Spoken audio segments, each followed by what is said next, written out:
Hello and welcome to round 17 of the Northern New South Wales NPL right here on Bar TV. Today it's life or death at Rockwell Automation Park, the home of the Weston Bears. A win for Weston and Broadmeadow are out of the finals. A win for Broadmeadow and it could potentially knock Weston out of the finals. This is a battle for fourth spot up here at Weston. It's going to be a cracker. Last time these two sides met, it was a 4-3 victory to Weston after they were down 2-0 early on in that one. So sit back, relax. It's going to be an absolute thriller of a game, hopefully here on Bar TV. And we'll see you in about 10 minutes with the start of action up here at Weston. All right, the teams for today's match are for Weston, the home side in goals. Number 1, Tim Pratt. Number 2, Nathan Morris. Number 3, Robbie Turnbull. Number 5, Nick Thompson. Number 6, Jason Cowburn. Number 7, Liam Thornton. Number 10, Gary McDermott. Number 13, Carl Thornton. Number 16, Zach Snedden. Number 19, Wilson Edwards. And number 25, Troy Heafield. On the bench for the Bears are number 4, Brock Oakley. Number 9, Jake Milstead. Number 14, Rob McBeth. And number 24, Paul Clout. And their backup keeper is number 30, Adam Pearce. For the away side, Broadmeadow Magic in goals is number 1, Nathan Archibald. Number 2, Jaden Barber. Number 3, Josh Piddington. Number 4, Ben Higgins. Number 5, Luke Vigili. Number 8, Matt Hull. Number 9, Peter Haynes. Number 14, John Griffiths. Number 16, Cal Lewis. Number 17, Dino Fadjevic. Number 19, Cal Bradbury. On the bench for Magic is number 6, Dan Casaroli. Number 10, Chris Berlin. Number 11, Reese Tippett. Number 21, Ko Senjin. And number 66, Brad McKenzie.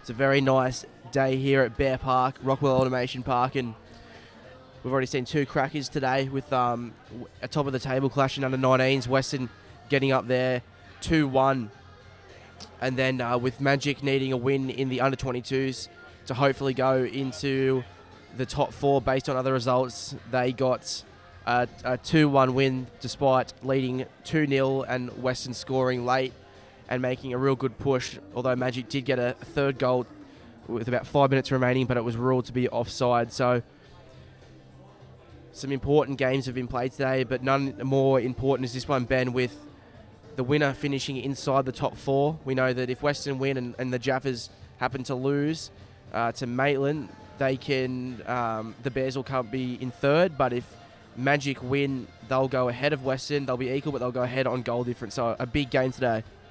Yeah, it's going to be interesting. I've said that I think this game today is going to decide who makes the finals, because I really can't see next week Broadmeadow Magic, if they win today, they'll go level on points with Weston. They've got a better differential.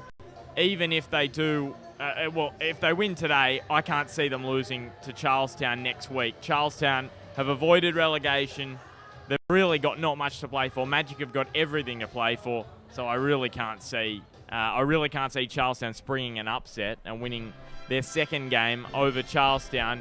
But their second game over Broadmeadow this season, of course. Broadmeadow were beaten by Charlestown back in round 9, 1-0 at Lower Car Oval. That was one of the upsets of the season during Magic's poor run of form. So it will be a very interesting clash, Weston and Broadmeadow up here at Rockwell Automation Park. Last week, these two sides had some indifferent form. Weston had a 5-1 loss to Olympic, and that was here on Bar TV. For Broadmeadow, they had a 5-2 win over the Jets Youth. So both sides coming into this game with different sets of form. In their last 4 matches, Weston have won, well, they're undefeated in 3 of their last 4. For Broadmeadow, they're only undefeated in 2 of their last 4. So Weston, you could say, in better form. Blake, what are your thoughts on the proceedings this afternoon? I can't even get a prediction. I've got a couple of little stats written down here. Broadmeadow, they've conceded 2 or more goals in a single match 9 times this season. But on the other hand, they've scored 3 or more in a single game 9 times as well. They've scored 3 times, 4 3 times, and 5 3 times. Weston have improved in a way at the back. They've already kept 6 clean sheets this year. However, they will be looking to improve defensively. After recent weeks, they've conceded 10 of their 22 this season in the last 5 games.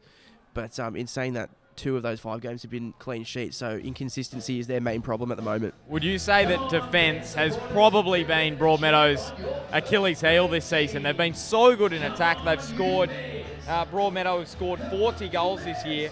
They're just behind Hamilton by a goal in terms of best attack in the competition, who've scored 41. But that defence, this year they've conceded 26, which is the worst defence of the top 5 teams. Yeah, they've got the 3 top scorers, don't they? They've got Kale on 14, Dino Fajovic on 11, and Peter Haynes on 10. But it was always going to be a struggle. They recruited well in the off-season, but they recruited well up front. They got Michael Finlayson in, and Kale Bradbury and Dino Fajovic made their returns to the club.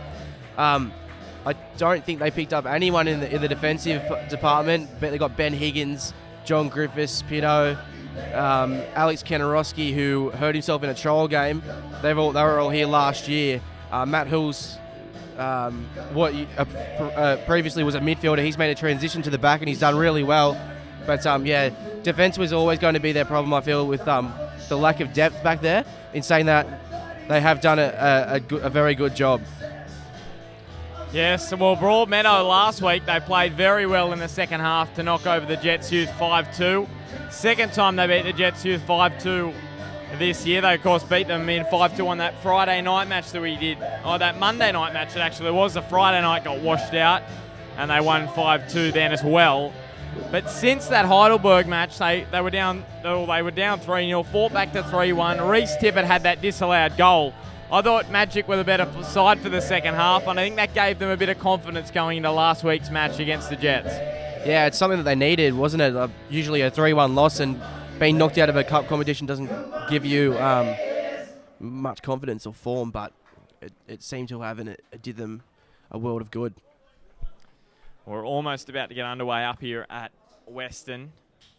Had a few games up here this season, and we've only had on Bar TV 1 Weston loss, and that was last week to Hamilton Olympic. All the other games, it's either been a draw or a win for Weston when they've been televised on Bar TV. The biggest game of the NPL this season, the most important game. It doesn't get much more important than this for both these sides. It's a battle for 4th spot in the finals, and in the middle of the park, Gary McDermott there with Troy Herefield. And McDermott is going to play it wide down here to Liam Thornton. Goes back to Wilson Edwards. Taking it down the left side to Thornton. Now some space for Broadmeadow, and Dino Fajovic going across the ground, but now it's Nick Thompson. Still with Thompson cutting inside for Weston. Playing it down the line for Robbie Turnbull. They'll run over the byline. And a goal kick for Nathan Archbold. But Blake, Weston last week, they've been one of the best defensive sides in the competition. And last week they were leaking goals left, right and centre to Hamilton. It was a change in formation. I think they brought Carl Thornton into the midfield and it backfired on Trevor Morris. Yeah, they've only conceded 22 goals this year, but 5 of them were against Hamilton last week. 3 of them were against Magic in that last time that they played, and I think they conceded 4 one game recently as well, which was, I can't remember who it was against, but it was 5 games ago, because in their last 5 they've conceded 1 game was 5, 1 game was 4, and 1 game was 1, I'm fairly certain. Yeah, that game was against Lambton, the game where they're up 3-0 and fell apart. Yeah, exactly. So, I think definitely defence will be something that will be looked at. As you said, they had Carl Thornton in the midfield, and that seemed to have backfired. Sorry, Blake. No. We just see Thornton there clear. Yeah, they've moved Carl Thornton back to into the centre of the defence, having those next to Nathan Morris. That combination did them so well last year, so that obviously makes sense. A big inclusion today in the midfield is Jason Cowburn, who's back from work commitments, which is a very good thing for the Bears. They'll be hoping that they can have him for the rest of the season, as Carl Thornton just sees out a corner forced by Dino Fajovic there, and Magic have put some pressure on early. He's missed a few games this year, Jason Cowburn. Played his 100th a couple of weeks ago for Weston. I believe it was against Charlestown. So he's back out there for Weston today. Jason Cowburn scored 4 goals last year for Weston. Here comes the corner, whipped in, straight onto the head of Nathan Morris. Comes back out for John Griffiths. Headed away, Peter Haynes trying to put it back in. And it runs down to Tim Pratt in goals. Piddington putting a bit of pressure on him. Yeah, so we had a bit of a talk earlier on about other games with Hamilton Olympic taking on Charlestown at Lyell Colour Oval and the Jaffers taking on Maitland at Cook Square Park. But there's another important game on today with South Cardiff playing Adam Sound Rosebud. Given that Charlestown lose their last 2, the Gunners can stay up, but they need at least 4 points. 4 points would generally get them, keep them up with goal difference. They're only 4 goal differences behind Charlestown, but obviously they definitely want 2 wins to make sure of that. They've got a hard game today against Adam Sound at home, and then an even harder game next week against Langton. But here we've got Troy Heafield make his way to the box, but Ben Higgins far too good, muscling him off the ball. Yeah, if Maitland get the win today, then that'll negate South Cardiff's chance to avoid relegation. And the Jets youth as well, their victory midweek rules out the chance of them blocking relegation and promotion as well. Yeah, exactly right. That was, I was about to say bizarre, I don't think that's the word, but it was very strange after their recent form and Charlestown's recent resurgence to see the Jets youth, who were down a few players as well, beat Charlestown 4-0. Played onto that far side now, Jaden Barber, keeping it in with a back heel. He hasn't played too many games this year. He was injured in one of the earlier games. We saw him get injured at Darling Street, I think, when it was Magic versus Hamilton. Was that Yes, right? it was that game. We thought it was a hamstring or something, but it was evidently much worse, and he hasn't been. So that was round 10, back to round 17, so it's been about 7 weeks for him. And that's also adding in the FFA Cup round, so it's probably been about 2 months since he last played for Broadmeadow in the first grade side, Cowburn. And Piddington clearing up the middle of the park. Coming back, Carl Thornton. He's so strong at the back. They missed him last week in that centre defensive combination. Steddon goes to ground. No foul given. Cale Bradbury tried to play it to Fajkovic. A lot's been written about Cale Bradbury this week in the local newspaper, the Herald. He's an important player to say the least for Broadmeadow, as this one's put over the top. Tim Pratt will get across, and it's an offside anyway against Broadmeadow. Yeah, I think I read in there, was it 2011 and 2012 or 2012 and 2013? He picked up the leading goal scoring awards with the Newcastle Jets youth, and I remember a long time ago, it must have been 2010, he had an extremely good year. It was only in under-19s, but him and Andrew Hill scored about 100 goals, 90 at least between them. So he's a player who can find the net, and he was a good pickup by Broadmeadow, and he's doing a lot better here than he did a good job at Langton, but he's doing a lot better here. He's got some great plays around him. In saying that, he did it at Langton as well, but him and Dino Fajkovic just seem to be working a lot better here at Broadmeadow with the guidance of Peter Haynes behind them. Well, here's a ball on the inside. Callan Lewis playing it back for Fajkovic. He squares it again. Wilson Edwards tees up. Callan Lewis probably should have done better there. Sliced off the side, and Tim Pratt breathes a sigh of relief. Bit of miscommunication there with Wilson Edwards. And it's just a goal kick in the end for Weston.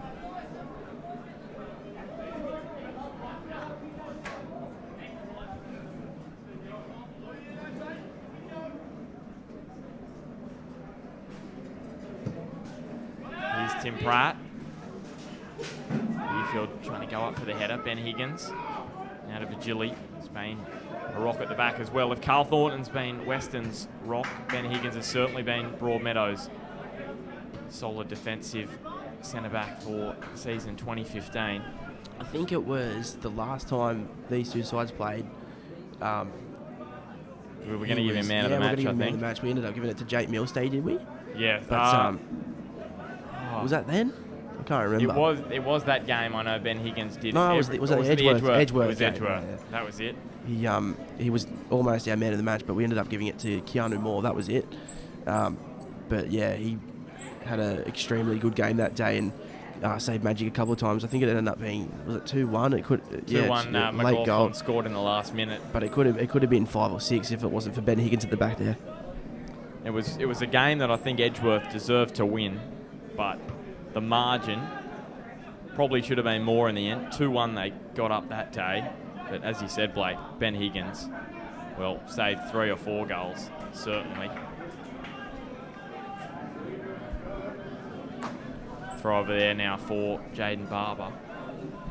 Yeah, just finally we were running through the NPL fixtures for round 17 today, but there was also one yesterday with the league leaders Edgeworth going up against the Jets Youth. Once again, the Jets Youth, we'll go back to that in a moment. We've got the ball, Liam Thornton now down the left side. Great tackle there from Matt Hoole. Go back to that, Blake. It's an absolutely super tackle there from Matt Hill. He's done extremely well to get back. Liam Thornton had a sighted goal, and probably if he had to pull the trigger earlier, would have got a shot on target, but great work by Matt Hill, yeah. The Edgeworth started off the stronger of the sides, going ahead 1-0 through Aiden Bryce, and then it became a bit of ping-pong from there. Jets made it 1-0 through Radovan Pavicevic. Edgy made it 2-1 through Luke Walker, and then just before half-time, Braden Crowley made it 2-2. After half-time, Andrew Powiak for the Jets Youth made it 3-2. Then a Brent Hamill penalty got it back to 3-3 for Edgeworth. Edgeworth went ahead again through Dom Bazari, and then Michael Kenarowski scored a header at the end of the game to make it 4-4. So both those sides shared a point.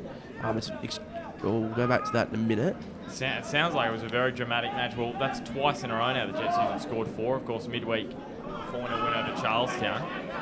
Matt Hoole now with it at the back on the right. So Kent's just going begging here for Weston. We'll just see what Callum Lewis can create here with Fajkovic down the right-hand side. Wilson Edwards does well. Yeah, and Edgy's draw yesterday means that they go 4 ahead of Hamilton, but Hamilton can reduce that today to 1 point with a win over Charlestown. You'd think that would happen, which sets up a few cracking games next week. I can't remember who Hamilton have, but I know we've got the match of the round, which is Weston versus Edgeworth. So Weston, no pushover, so it could be tough times for Edgeworth next week. Yeah, that's right. Well, it'll all come down to today, of course, because if Weston do manage to win today, they are assured of a place in the finals. If they don't, well, then it will come down to next week.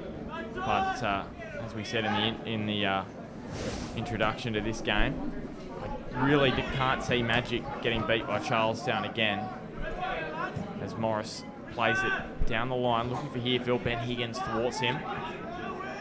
Just back to that thought, just quickly, Hamilton are at home next week to Maitland, so you would expect, going on recent form, that Hamilton will win, but Maitland, it's going to depend on whether they can get the points over Lambton today. If they can't, and South Cardiff get a victory, well, it's going to come down to that last match of the round. Round 18 next week, the last one, and then the final series where we play 1 plays 4 and 2 plays 3. 2 weeks, and they play a home and away leg, so that'll be all live here on Bar TV, as well as the New FM and WPL Grand Finals, and of course the NPL Grand Final as well. So it's all covered here on Bar TV, and Magic Park will be the venue for the Grand Final for the NPL, which will be a fantastic showpiece for the game here in northern New South Wales, as Thornton has the ball down on the left-hand sideline, plays back to Edwards. Another miscommunication at the back for Weston. Carl Thornton clears it away.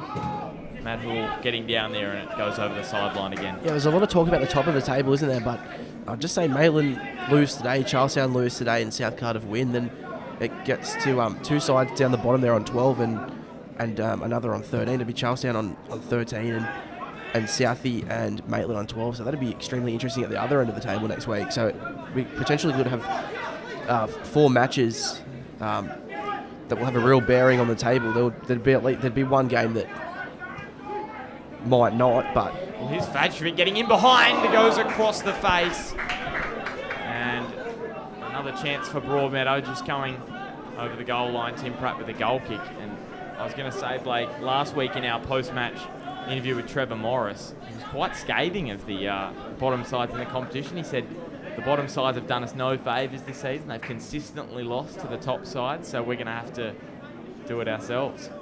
Make it into the finals, not worry about he's pretty much saying that there's no point worrying about those lower sides because they're not going to beat the top side. So interesting to hear that. But there is definitely a gulf in the ladder between those top 6 sides, if you include Adamstown, and then the bottom 4. A big gap back to the Jets, Maitland, South Cardiff and Charlestown. So Luke Virgili now with some space in front of him. Turns around and plays it back to Peter Haynes. Captain's armband Haynes. Ships one over the top. Looking for maybe Cal Bradbury, but it was a bit misdirected and straight to Tim Pratt. Great to have your company here on Bar TV. It's round 17 of the NPL.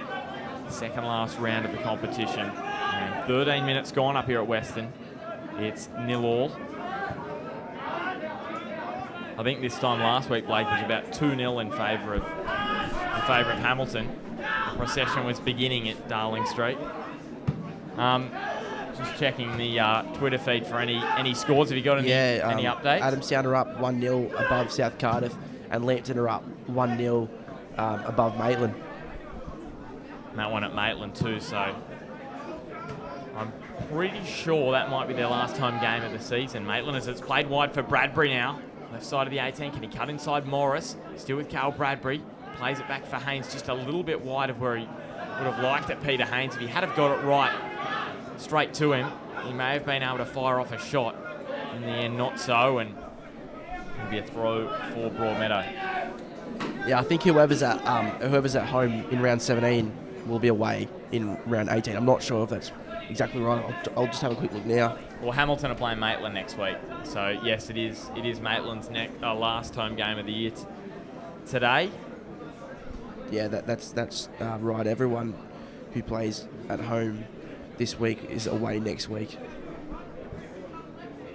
Hopefully for their sake, it's not their last ever home game in the Northern New South Wales NPL. So I'm sure there'll be a big crowd up at Maitland today. Tim Pratt up over the top for Gilly. Probably not where he wanted it. Cowburn now, Jason Cowburn. Dermott wants to take it quickly. He does so. Goes across to Robbie Turnbull. Turnbull down the right, stabs into the middle. John Griffiths with the header over towards the sideline.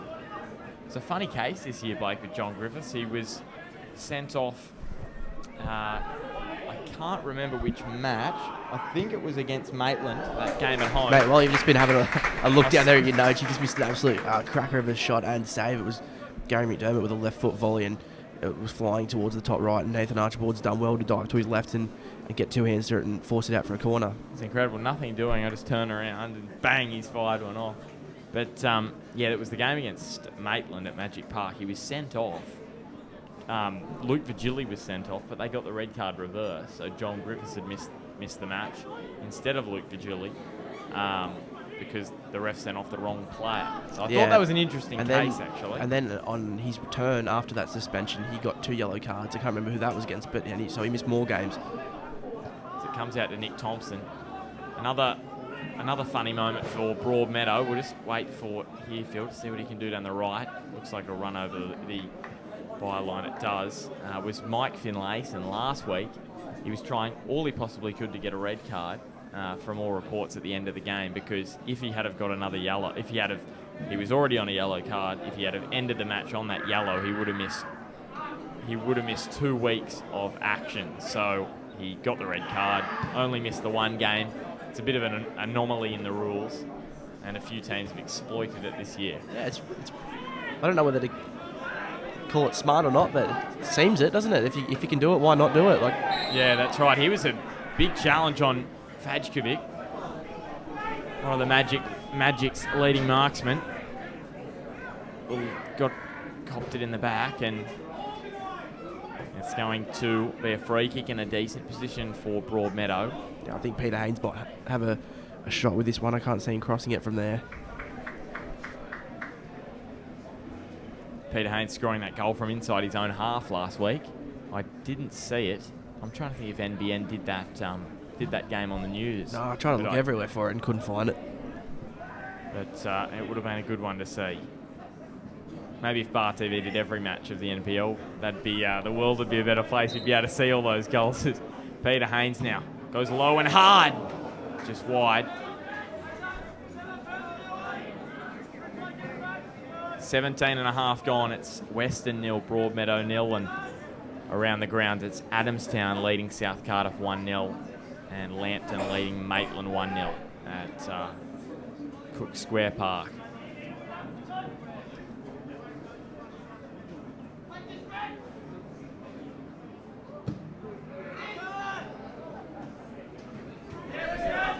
Thornton goes up.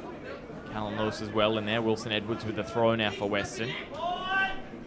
Goes down the line. McDermott back for Edwards. Again for McDermott. Short pass goes to Troy Hearfield. And he goes down. Troy Hearfield wins the free kick. Troy Hearfield, of course, played 117 A-League matches. 15 for the Jets, 70 for Wellington, and 32 for the Mariners. And an interesting thing when I was researching was that he scored 5 A-League goals. 4 of them came between the 76th and the end of the match. So 4 of those 5 came in the last 15 minutes plus stoppages of the game. So interesting there for Troy Hearfield. He seems to pop up at the right time. Goes down to the corner. Nathan Morris was asking for him to win them a corner, and he did exactly that, Troy Hearfield. And Weston now with a set-piece opportunity, and Nathan Morris loves those chances for Weston.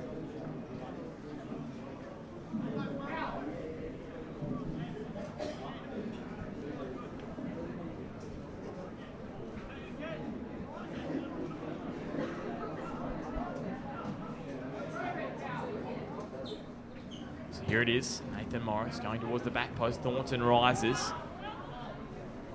And another corner for Weston on the far side. I think the Magic defence will be having nightmares over that Morris-Thornton combination. They levelled up the game at Magic Park with a free kick just on the edge of the 18. Crossed it in, right edge of the 18 it was, whipped it into the middle, and Carl Thornton had no one around him and put it in at Magic Park. Yeah, it was a cracker of a game though, wasn't it? I've got a few notes here about what happened, so if this one goes out for a goal kick or throw in, we'll come back to it. But it was end to end. Well, here's Thornton going up, Snedden going with a header. Referee saying get up, and I must say I would agree with that. There was nothing in that at all. Robbie Turnbull now plays it square to Nathan Morris on the far side of the ground now. Whips it in. It's a nice ball. Robbie Turnbull goes down. Wilson Edwards now with a heavy first touch. Fajkovic played it back to Houle. Morris with the header only as far as Vigili. Plenty of space as always up here at Weston. Biggest round in the competition. Houle plays it back to Higgins. Down the line. Liam Thornton down the line. He sliced that one. A throw for Magic. Yeah, You've got those notes on that 4-3 win that Weston had. Yeah, so in that game, Peter Haynes opened the scoring in the 6th minute, then set up Carl Bradbury in the 17th to make it 2-0. Magic were high flying, I think, if you remember, Ben, and then Troy Hearfield with a pretty poor tackle on Peter Haynes, and Haynes had to go off, and then the momentum swung. Gary McDermott scored in the 34th minute, set up by Jamie Subat, and you talked about the Morris and Thornton partnership, but the Subat and McDermott partnership was really lethal that day. Obviously, Jamie Subat isn't playing today through suspension with yellow card, so Magic went ahead into the break 2-1. We'll just come back to that in a minute. We've got Cale Bradbury on a runaway here. Plenty of space down the left. He strikes the shot into Nathan Morris. Got down there well, did Nathan Morris. Still with Bradbury, turns around, squares it back. Now with Cowburn. Cowburn knocking up the line. And back to Barber, and we've got a free kick going Broadmeadow's way. No card from the referee. Yeah, then that goal that you were talking about with Carl Thornton came in the 56th minute, 6 minutes before Nathan Morris, 6 minutes after, Nathan Morris hit the crossbar with a free kick. So he was really doing well with his free kicks that day, as usual. The 70th minute, Subat and McDermott combined again, but this time it was Subat with the finish, set up by McDermott. Dino Fajkovic scored a header from a Scott Pettit cross. Another player missing today, Scott Pettit. Here's Haynes with the free kick. It's a well-placed one, just wide. Fetchovic got there with a head, but Yeah, really needed to go back across the goal there. Had Ben Higgins on the back stick and any power on a header back across the goal, and you think someone would have been able to tuck it away there. And then in the last minute of the game, Gary McDermott set up his second, so he had to hand in 3 goals that day, setting up Jake Milstead, who scored the winner in the last minute. Tim Pratt now with the goal kick. Yeah, there's plenty of photos of that fantastic goal from Jake Milstead. Interesting as well, you said before that Broadmeadow had scored 40, which is true. Weston have only scored 23 this season. And they're ahead of Broadmeadow by 3 points. So even though there was a game that ended up 4-3, they must have had some, if we could go back and have a look, they have kept a few clean sheets, but it'd be interesting to see how many of those were 1 or 2-0 games, because they haven't scored many, but they haven't conceded many. Yeah, really, it was only last week, and that, you take out that Lambton match as it squared across to Bradbury. Yeah, take out Lambton, Magic, and Hamilton, and you'd wonder how many they've got for and against. Yeah, those 2 games, those 3 games, comes out to Callum Lewis now. We can do it mathematically. I'll work it out now. As it's played wide to Hoole, Blake gets his calculator out. Matt Hoole's put his shot over the top. It's incredible, yeah. Those. So what was it? It was Weston. They had they conceded 4 against Lambton. They conceded 5 against Olympic, and they conceded 3 against Broadmeadow. There was another 3-goal match. They conceded 3. So really, Weston concede none, or they concede a lot. It's Tim Pratt now with the goal kick.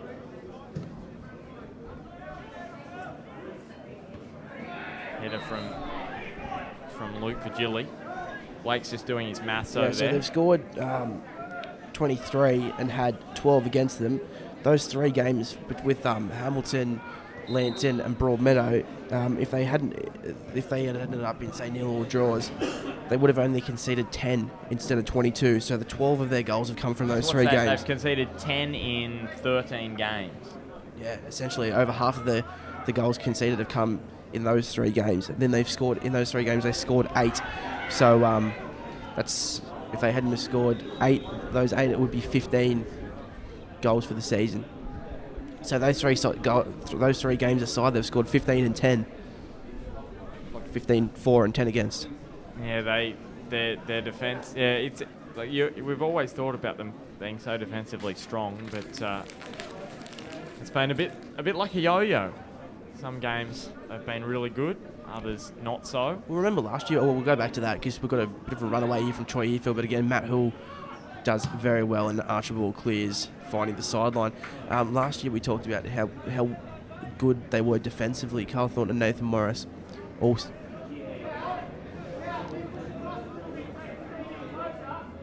Yeah, Carl Thornton and Nathan Morris were defensively rocks last year, but they only kept 2 clean sheets, which was amazing. So to have conceded in a season where they've been a little bit criticised at times for not being as consistent, they've kept 6 clean sheets, so that's amazing. Well, Broadmeadow last year, they were kept scoreless 6 times. 5 of those at home. This season, they've been kept scoreless 4 times. So pretty much on par. And last year, they finished second last. So amazing to see the similarities, yet they're going a lot better this year than they were last year. Yeah, it's amazing. How do you go from a season, for Weston's sake, having 2 clean sheets and you're playing off a first in the last round, to having 6 clean sheets already after 16 games, and here with 2 rounds they might even make the top 4. So it's crazy. The anomalies of sport. It's incredible. Morris goes down the line. Robbie Turnbull squares it up to Cowburn, chips it over the top, and Piddington clears it down the middle of the ground. Tim Pratt, in 2 minds, he comes out, clears it over halfway. Griffiths was getting up there. Matt Hoole playing it back. Rod Allen had the whistle going up to his mouth. I think sorry, you go.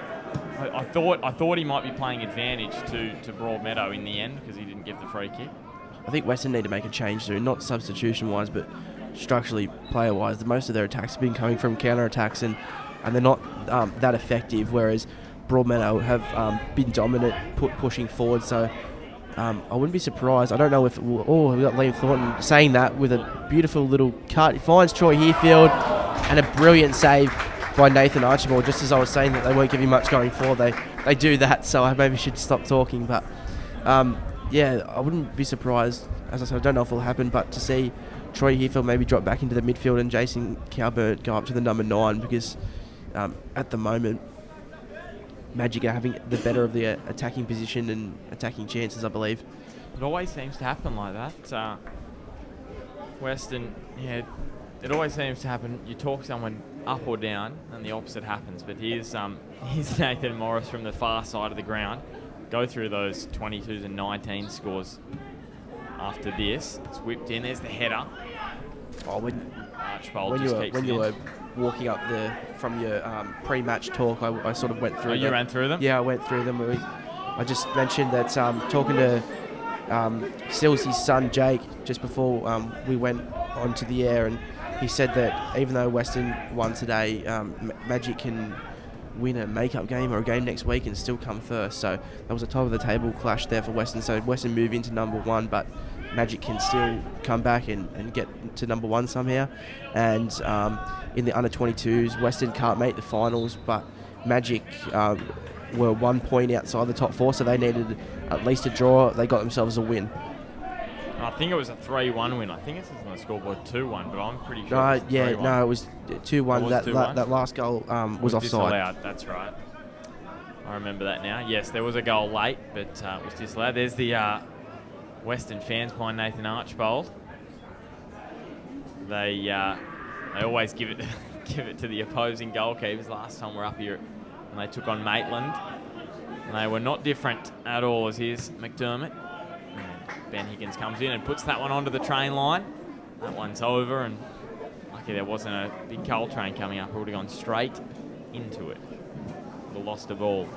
But really, 0-0 after 30 minutes, Blake. Hasn't been that much excitement in this one today.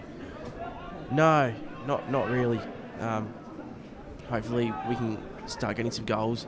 We've got Peter Haynes here looking forward. He's got Cal Bradbury, a great ball in behind onto Bradbury. If Bradbury can cut back inside, he'll have a chance. He doesn't. He goes for the cross, and oh my God, Dino Fajovic saw it really late, to be fair.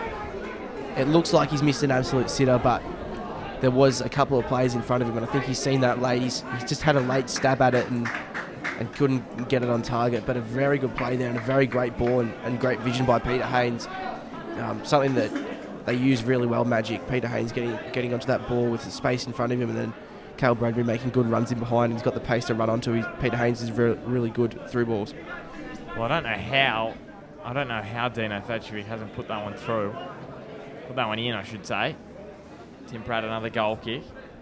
Just as I say, that we haven't had much entertainment straight away. Peter Haynes with the wide ball to We Bradbury. should just keep making negative comments and better things will happen.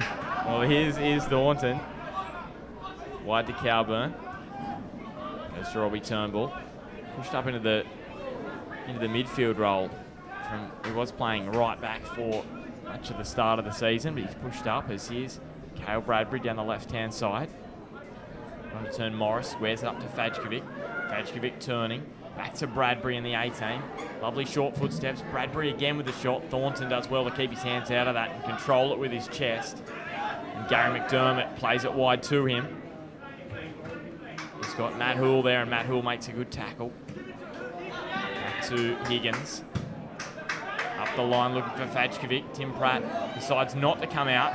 Fajkovic probably better going across to Bradbury, who was at the back post. In the end, he went for the shot, and it sprayed over, and it'll just be a goal kick for Tim Pratt.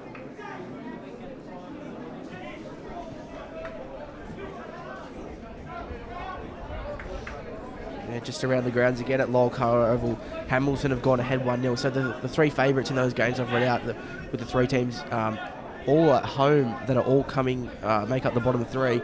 They're all down 1-0. So Hamilton are up 1-0 over Charlestown, Lambton are up 1-0 over Maitland, and Adamstown are up 1-0 over South Cardiff. So they were hoping to use their home ground advantages to get a result.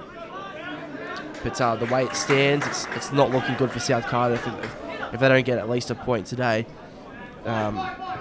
their season will be over unless they beat Lantern, say 10-0 next week, which is very unlikely. Yeah, I'd say that. I'd say that would be very unlikely. I think I said very unlikely a little bit too casually, didn't I? I think it's extremely unlikely. Well, I'd never say never in the this sort of competition, but Lantern beat them 5-0 last time, so they're going to have to turn that around. Nathan Archbold at the back, putting his boot through it. Wide to Wilson Edwards, headed down the line, but Matt Houle stabs one over the top. It might sit there. Did a little bit, but Tim Pratt was able to get out. It's been outstanding in goals for Weston again this year, Tim Pratt. Of course, we forget a lot that Weston were in the grand final last year. 2-0, that defeat to Lambton. And potentially these two could meet in the finals at some point. But at the moment, Lambton are in third spot, and Olympic with that. As Cowburn goes down, he's gone down, Cowburn. He let out a very loud yell. Hopefully he's okay. Yeah, I wasn't really watching. I was looking at Twitter to try and keep some scores. Cowburn's on the ground, but Magic have won the free kick, so I don't know what that's about. I just hope this isn't a bad knee/ankle injury. He went down with a loud yell. Just while there's this little break in play, we talked about Magic's defence before the game and just at the start of the game. And in my opinion, they've had a very good game today. They're cutting out a lot of through balls and defending really well. Archibald in goals has been safe as houses as well. So they've done a lot, and that's a big reason why I think they're dominating. Their defence is really stepped up, and they're creating a lot of space and time for the midfield.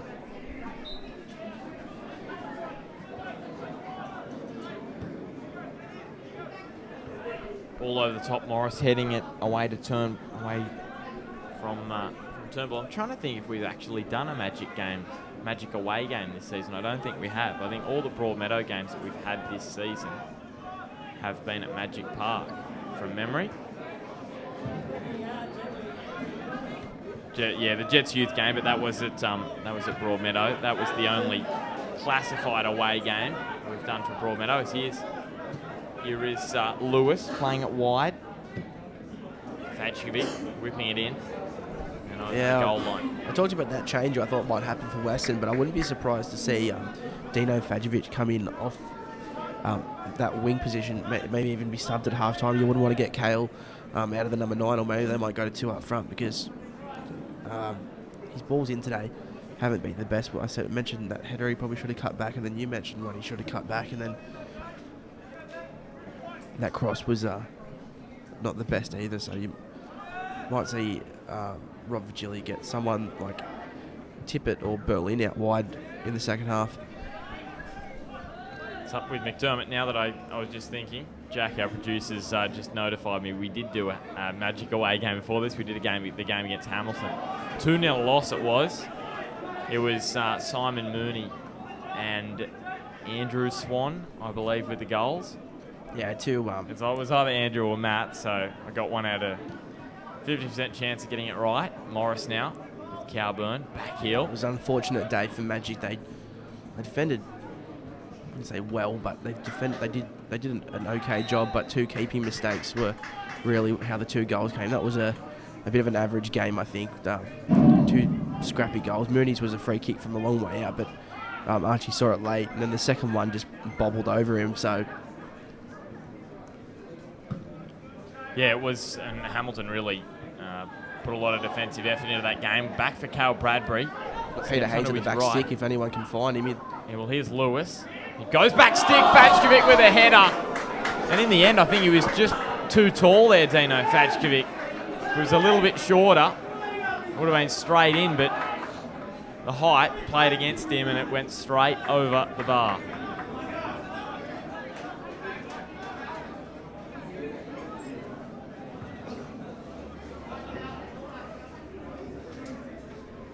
I think you'd have to give it early on here. Blake Magic have been the better side in the opening 37, so Weston are going to have to do something to stop this to stop their attack in the second half in the last few moments of this first half as Gary McDermott turns on the ball. Back to Calburn. Lays it wide for Wilson Edwards. Wilson Edwards goes down the left-hand side. Lewis came at him. He squared it again towards Calburn, but Haynes intercepts, and Griffiths now. Nathan Morris does well and plays it back to Tim Pratt. Up the middle of the park. Higgins with the header. Goes backwards. Hoole. Got across Matt Hoole. Older brother of Andrew Hoole, the Sydney FC, recently signed for Sydney FC, or last season. The end of the last A-League season signed for Sydney. Here's Matt Hoole again on the ball. Weston fans baying for a free kick. They're not getting one. Vigili over the top. The flag goes up. And we've got another free kick here for Weston. Dino Fajkovic drawing the flag. Played for Lambton last year in that title-winning side. Of course, against Weston. Came across as well as Cale Bradbury. Few former Jaffers players out there today. Dino Fajkovic and Cale Bradbury, as well as Wilson Edwards for Weston. And Peter Haynes was a Lambton Jaffers junior as well. So Yeah, as was Matt Hoole and Andrew, his brother. Flavour, very much Lambton Jaffers flavour out there. As Jason Calburn squares it up. McDermott was in the middle, and so was Herefield. Yeah, this Takes a bit of a tumble after the cross, and another corner kick now for Weston. This is where Magic have to be their most careful. You said 2 minutes ago, after 37, they've been the better side, but they really can't concede here. If Weston concede, even though they haven't been the better side, they'll go into half-time with the momentum, and anything could then happen in the second half. So Magic will be hoping for a goal of their own, but they've got to be really careful that they don't concede here. How often do we see it? Weston are dominated in a game and then find a goal. They did it against Edgeworth. Here it is. Oh, some space there. Liam Thornton trying to go on the volley. Peter Haynes now looks for Bradbury. Of course, Dino Fajkovic's run here at the back stick. Well, that's the weakness for Weston. They push all their centre-backs up, and now Bradbury's got some space, stepping around Nick Thompson with a shot into the side netting from Cale Bradbury. That was one thing I was going to mention, Blake, was Carl Thornton is in the box, always on the corners, and Nathan Morris is taking the corners. So you've got Nick Thompson and Wilson Edwards, the left and right backs, doing the work that the centre-backs would usually do, and it leaves them exposed at times, Weston. Tim Pratt now with the goal kick. And as I mentioned before, they have to be more careful of that today because they've got Peter Haynes picking up the ball in space there, and then he turns, he can get forward, and he can always pick out that run of Bradbury, so they have to be double careful with that Weston. Well, it was Higgins going up, goes down. No whistle from the referee again. Snedden going up, as well as Griffiths. Peter Haynes as well, wide to Bradbury. Now with Robbie Turnbull. Well, he's a mile offside Troy Herefield. And he kicks it well. That's got to be a yellow card. He was a mile offside Troy Herefield. And then he's just lashed at the ball. Decided he'd think he might have a volley. And that is one of the dumbest free kicks. That's one of the dumbest yellow cards of the year, Blake, I think. Yeah, it's just unnecessary, isn't it? I don't know why he's done that, but now you've got to play the rest of the game on a yellow card. We know the way Troy Herefield plays. He's very physical, so he has to be very careful. It's a long free kick. Fajkovic trying to get on the end of it again. Got to roll it down his back, but nowhere near enough power on it, and Tim Pratt grabbed it, knocks it wide. Headed over the sideline by Barber. Nick Thompson now with a throw, entering the last 5 minutes of the first half.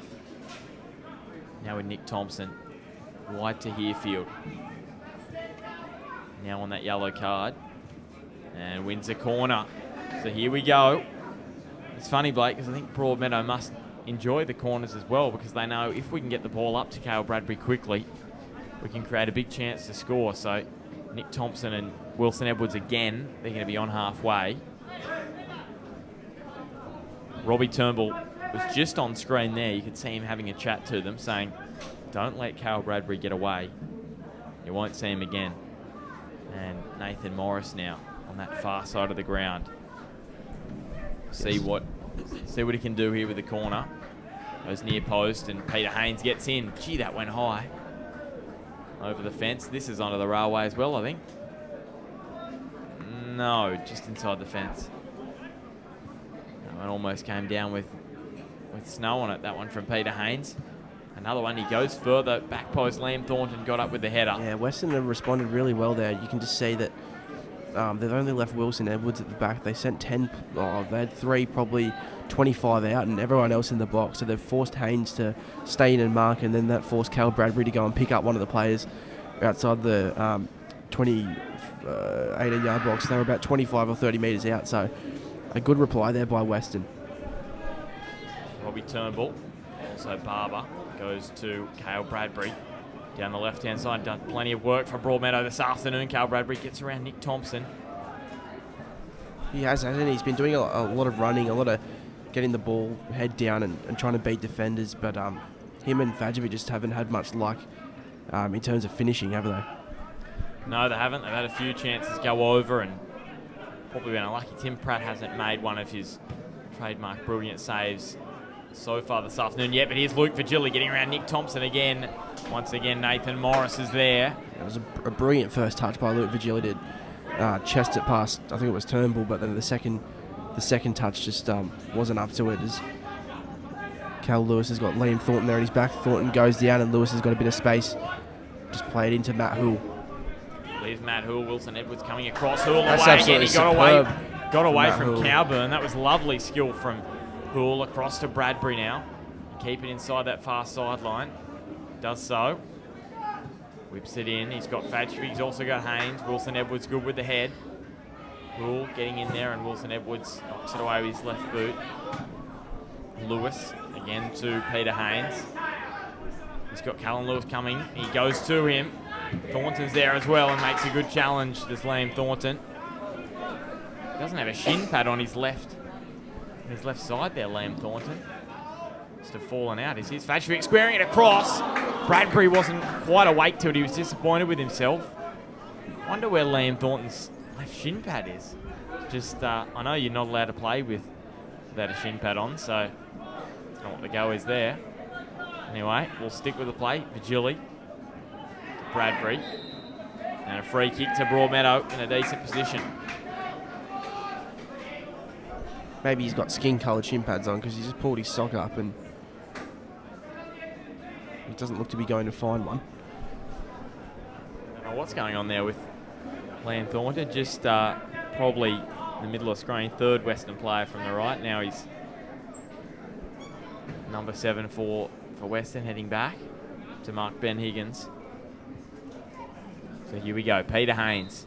His last free kick from about this position didn't miss by much.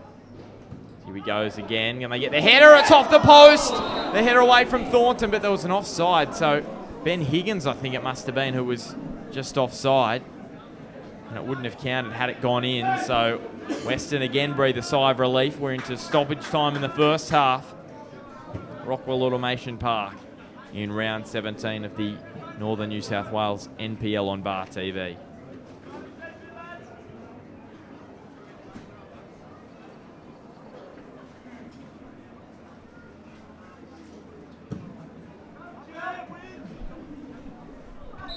Luke Vigili with the header, and that is half-time up here at Weston. And it is the home side level with Broadmeadow Magic at half-time. And Blake, what were your thoughts on that first 45 minutes of action? Yeah, it was a little bit boring earlier on. Not boring, but it was a bit dull. I think the last 20 minutes of that half really came to life. Considering this is a game where both sides need to win to keep their top 4 hope alive, you could say. Magic more so than Western. Magic have played like the side who have more to lose because they've had an extremely great first half. I think they've done everything except score. Like, they've defended well. Archie's been great in goals. Their midfield's been awesome. They've created a lot of chances up front, but they just haven't taken them. I think they've been a lot better than Western. They've got they've got more depth. They've got a lot better bench than Western as well. So I'm going to back Magic from here, but anything can happen in the second half. Well, both sides, seasons go on the line next year on Bar TV. 0-0 at halftime. It sets it up for an entertaining last 45. We'll see you in a few moments.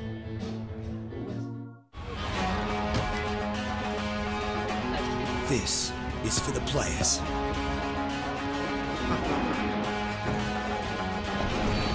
For those that leap into battle in the blink of an eye.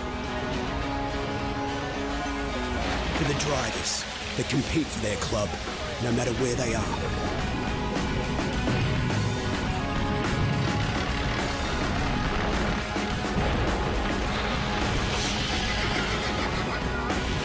For everyone who has triumphs, tips and tricks to share.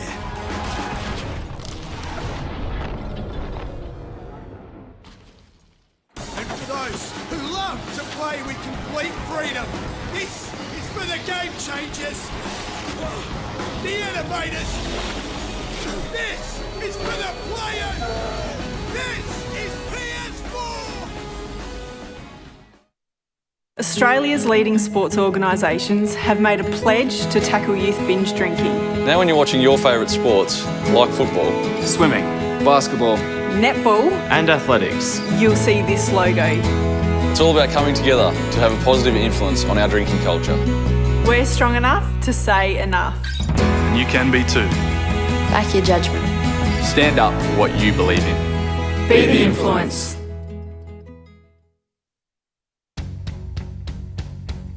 Here's your story, let's begin. The water's fine, come on, dive in. The future's here, it's right before your eyes.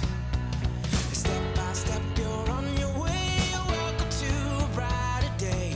Don't you know it feels good to be alive? You could be larger than life, bigger than the world, living out the hopes and dreams of every boy and every girl. You could fly higher than the sky, shine brighter than the stars. You could have all you ever wanted, shoot the moon and reach for Mars. You know you could.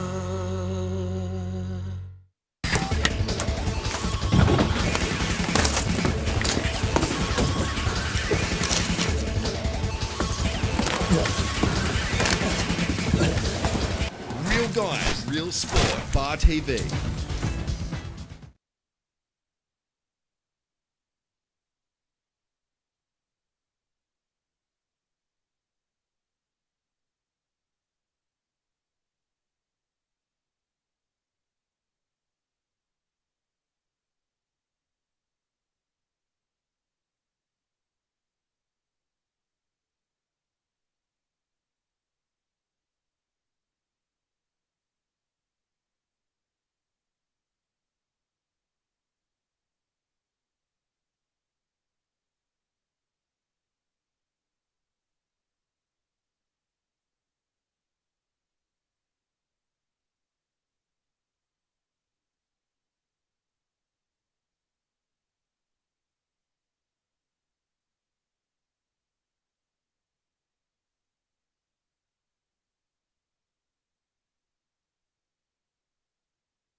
welcome back. Second half.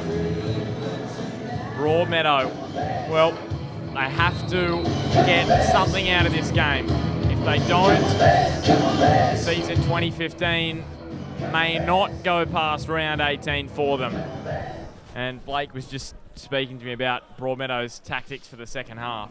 Of course, if it is a draw this week, they probably won't make the finals. It'll be a 3-point gap, and they're going to hope that Edgeworth beat Weston next week. So what's this new change in strategy for Broadmeadow, Blake?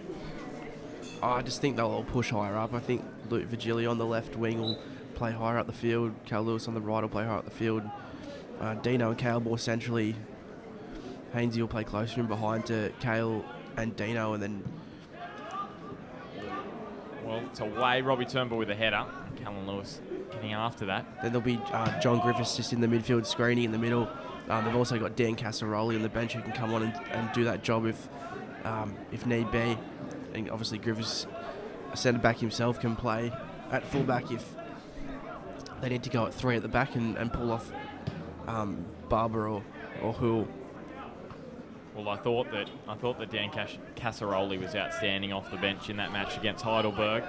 Really thought he added a new dimension to Broadmeadow. As here is Nick Thompson playing it, looking for Liam Thornton, but Matt Hoole was there. Haynes with a lovely ball wide to Fajkovic. That was beautiful work from Peter Haynes. Squared back for Callum Lewis, and another outstanding piece of work from Nathan Morris. He's thwarted many Magic attacks this afternoon. 7 goals the last time these two sides met. We spoke about in the first half. None so far. Almost 47 minutes into the game. Peter Haynes back to Piddington, and Blake, you were saying at halftime, I was speaking about man of the match wise, and you said Peter Haynes probably at the moment, and I agreed. He's been outstanding. He was outstanding in the first half as Luke Virgili has some space down the left now. Cuts it inside, and Magic will have a corner. Yeah, for me at the moment, either Peter Haynes or Matt Hoole, both been outstanding. If Magic keep a clean sheet, even Archie in goals, he's made a couple of crucial saves in the first half. So there's Magic players here lining up for the man of the match. In my opinion, Weston didn't really. They were defending most of the first half, I guess, and I can't really pick a standout for them. But there's been a number of players who have worked really hard there for the Bears. Here's the corner from Haynes. Near post again, Nathan Morris heads it away. Fajkovic controls. Does he go for a long-range shot? Robbie Turnbull got out. It's cleared up to Troy Herefield, who you'd expect is going to try and hold up the ball here for Weston. He's got 2 men on him, Barber and Hoole, and he wins the free kick. That's what they wanted. And now a ball over the top. Snedden's after it. Archbold gets out. Archbold's not in goal. Snedden's in trouble. There's no one in goals. Herefield goes down. Archbold puts it over the goal line. Snedden's still in trouble on the ground. Dramatic start to this second half. Yeah, just Snedden is holding. What he's holding, it's his backside, I think.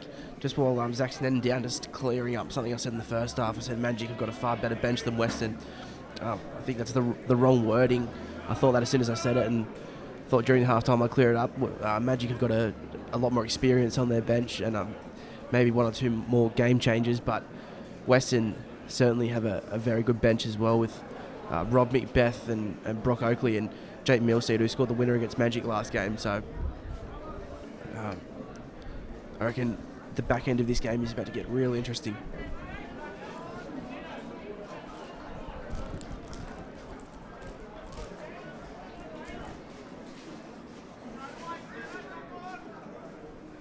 Well, here we go, the corner. Callum Lewis standing on the byline just to create a little bit more pressure on Nathan Morris. Goes back post. Liam Thornton was up, didn't get on the header. Fajkovic clears it away. Bradbury going up against his former teammate Wilson Edwards. Herefield now holds it up again, but Piddington's there. He was out for a few weeks with those injured ribs. He came back in that match against Heidelberg. And now Nick Thompson with what looked to be a poor ball back to Pratt, but he just got enough on it. It did, didn't it? It looked to be really slow, but it rolled a little bit faster than I thought it initially would. Just one thing we didn't do at the end of the first half there is run you through the scores. at the other grounds. As I've said, the bottom three sides are all at home, and Charlestown were down 2-0 to Hamilton Olympic. South Cardiff were down 1-0 to Adamstown, and Maitland were down 1-0 to Lambton. Here's Nick Thompson. Down the line, Robbie Turnbull. Can he get there before Piddington Turnbull? He can't. Piddington does well. And clearance away from Piddington goes straight to Morris. Looks back post. Matt Hoole. Well, he heads it across straight to Gary McDermott. Not one of his best efforts, and then McDermott's cross has really summed up Weston's day so far. Straight to Archbold. Yeah, just Matt Hoole now with some space. We'll just stick with it for the moment, but back to you, Blake. Just expanding on that, Lambton have just scored and gone ahead 2-0 against Maitland. So Trevor Morris is what he was saying last week. Those top sides consistently being the lower sides, and once again, it's happening even late on in the year. Even though relegation threatens them, the top sides still getting the wood over those bottom sides. Back to Pratt. What was going on there? Pratt kicks it away. He'll get a yellow card now. Well, that's 2 dumb yellow cards for Weston. What? I thought Pratt had plenty of time to control that, and in the end, he just ran over his foot and over the byline. Yeah, the Troy Heafields was a stupid yellow card. To be honest, that's just out of frustration. I don't think Nick Thompson playing a 3 or 4 metre pass back there with 2 players just behind him is probably the smartest idea, and I think... Well, here's the corner. Goes back post. The put back into the middle. I think Tim Pratt just didn't know what to do, and he didn't have enough time to make a decision. And that's why the ball's gone over the back line for a corner, and it's just gone out for another one. So well, it was probably a better idea than clearing it out and potentially hitting someone in the back and deflecting towards goal. But we saw that on Tuesday night, actually. That's what led to Edgeworth's penalty. Tando Valafi with the clearance straight into the back of an Edgeworth player, deflected to McLaughlin, who got challenged by Snorbo. And Hoole has just kept that in down there, and Pratt dives on the ball. So it's probably a good decision from Pratt in the end, and he will knock it up over halfway. It's a good clearing kick. Herefield trying to get on the end of it. Archbold again comes out. Piddington does well at the back. Not afraid to come to the edge of his area is Nathan Archbold today. Around the grounds again at Lyle Carr Oval, Hamilton Olympic have gone ahead 3-0. So with Hamilton and Lambton with 3 and 2 goal leads respectively, South Cardiff will be hoping that they can come back from 1-0 down against Adamstown. Liz South Cardiff, I think I said at the start of the game, Charlestown could not be relegated. They still they can be relegated. If South Cardiff win their last 2, and they don't manage to, and Maitland can get a result. There's Archbold. McDermott putting pressure on him. I've been having a bit of a look, obviously being a South Cardiff fan, even scrapping around and getting a little bit desperate. South Cardiff can stay up with a win and a draw, because Charlestown are only 4 ahead of South Cardiff, and their goal difference is only 4 better. So if Charlestown lose both their games, that means they at least go two goal differences worse. South Cardiff free kick for Weston. Yeah, I think if South Cardiff do win, they're going to improve their differential. Yeah, and as I said, if Charlestown lose both of these, it's going to worsen. So that's a big if. I don't think that will happen, but there's a bit of feeling here between the 2 number 5, Nick Thompson and Luke Vigili. Luke Vigili does have a bit to say out there. I was on the camera at the game between Broadmeadow and Adamstown. I was doing some clips for this promo we were going to shoot, but he was giving it to some of the Adamstown players, Luke Vigili and Nick Thompson. Not impressed at all. Him and Pat Brown last week were going at it. Pat Brown won that battle. So far, Nick Thompson hasn't, Weston haven't conceded, so I think that's a plus for him. But he's had an up and down day. That back pass to Tim Pratt almost resulting in danger for Weston. But here's Nathan Morris. Tensions are rising here at Rockwell Automation Park. Here he goes, Morris low and hard. Archbold, great save. Just down low. And Archbold knocks it down the middle of the ground, steady with the header. Hoole plays it wide to Callan Lewis. Yeah, he's lucky he held on to that one because it was going to miss. It wasn't going in, but getting down to it meant if he had a parry, there would have been 50-50 chance for Weston to put a rebound in. So a vital catch there from Nathan Archibald. Yeah, it was. He did very well. It was low down. Here's Fajkovic. It was a good interception a moment ago by Nick Thompson. He did very, very well. Had he not, it was Peter Haynes who was away down the left. I'll tell you what this game's reminding me of when I just gotten back from Melbourne and tuned in and watched game out here, Weston versus Edgeworth. And I think Edgeworth were the better of the two sides, but did Weston score through Carl Thornton really late in the game and won 1-0. So it was one of the most powerful headers I think I've ever seen in my life. It was from very far out in the 18. Here's Herefield. Liam Thornton's at the back post. Gary McDermott's here as well. Herefield evades him, squares it across, and Matt Houle does well. Herefield diving in there. He's on a yellow card after that, kicking the ball away in the first half. And isn't the tension rising here at Weston, Blake? Yeah, it's just gone up another level. You don't often see Josh Pennington skinned like that, just the way he was there. Troy Herefield showing a bit of experience, and But Gilly takes it quickly. McDermott just helping Ben Higgins up. So, whoa. I think when we went off the air in the first half, I said it wasn't very loud out here, but crowds come to life in the second half. It's funny to see what a bit of feeling on the field can do for the crowd off it. Probably all started with the Nick Thompson, Luke Vigili show a few moments ago. Yeah, and if you remember back to the last game, these two sides were in. There was a bit of push and shove over on that far sideline. I remember Cal Bradbury running over at 20 metres to knock Zach Snedden off his feet in a little scuffle. So we're very lucky that day. A few players didn't get red carded as it's played wide. Fajkovic back to Haynes, trying to play it through. Morris getting his foot down, and now it's back for Fajkovic. Plays it to Bradbury. Can he play it back to Fajkovic? Bradbury, lovely ball. The Haynes with the shot, and he hit Fajkovic. Cleared away by Thornton over towards the sideline, and Matt Houle's there. Yeah, the second half has started the way the first went, with Magic on top with Dino Fajkovic back to Cale Bradbury. Bradbury with a shot, sits up for the Chili, and Broadmeadow Magic have put themselves in the lead. Luke Vigili makes it 1-0 after 57 minutes. Deflected away, Cale Bradbury's shot was saved. And Weston now all of a sudden have it all to do at home. They've got half an hour to get back in the game and put their season back on track.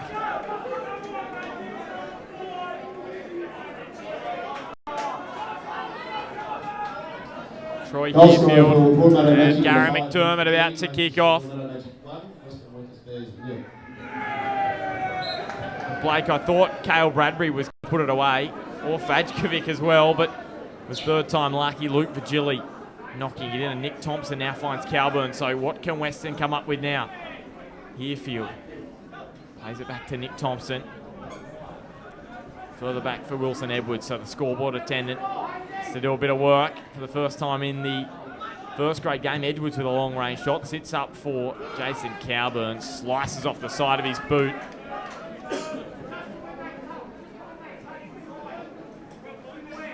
They've had to push up in the second half, Broadmeadow. And they've got their reward. What do you think they'll do now, Blake, with the lead? Go for another one, or play a little bit more defensive? I think they need to go for another one. They need to not change anything.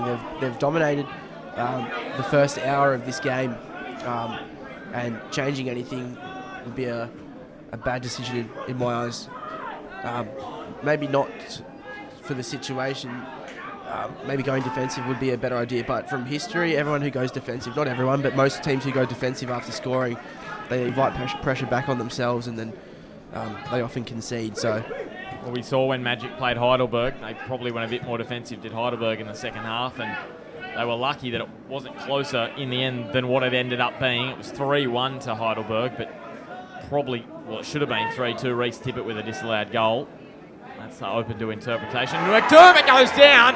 Well, he says get up. Well, I thought McDermott was given a bit of a tug there. Probably lucky, the Broadmeadow Magic players, that Allen didn't point to the spot.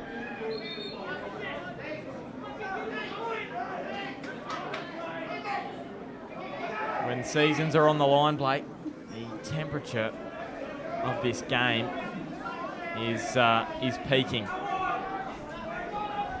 I wonder if the audience is peaking as well. I think it's our biggest game of the year, this one here today. We'll get up there. We'll get up there later on in the second half. Going to be a dramatic final few moments you'd expect if it stays this close. And we've got a throw for Weston. Robbie Turnbull down there in the court, down there next to the sideline. Here we go, Thompson. Well, I didn't see that actually. There's a yellow card that's been given to Nick Thompson. I did not see that at all because there's a monitor in my way. So there's a lot going on down here. We've had Cale Bradbury push Thompson. Robbie Turnbull came in and pushed Bradbury. We've had Cowburn in Bradbury's face. It's all happening. Look at Robbie Turnbull. He's a little fireball and he seems to be loving it. Cowburn as well. So. Well, we have not seen this much passion on the field on Bar TV this year. We've been waiting for 17 rounds. Obviously, Broadmeadow and Weston haven't disappointed. Obviously, you don't want to see it, but it's pretty funny watching them all run in. You know, no one's really going to do anything. A few push and shoves and a couple of heads get a bit close, but the referees dealt with it well. And we're sorry we've got people standing up in the way, so we had to move the camera up a little bit there.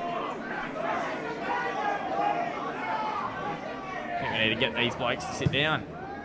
As Weston goes back post, header back towards Tim Pratt. We're all good again. Well, I was just looking, I was trying to look down in that area. The monitor was in my way and I didn't actually see, so I'll have to have a look back at that on Bar TV. But if you did miss that, you can just scroll your cursor back a couple of moments and watch it all unfold again and then bring it back to the live action.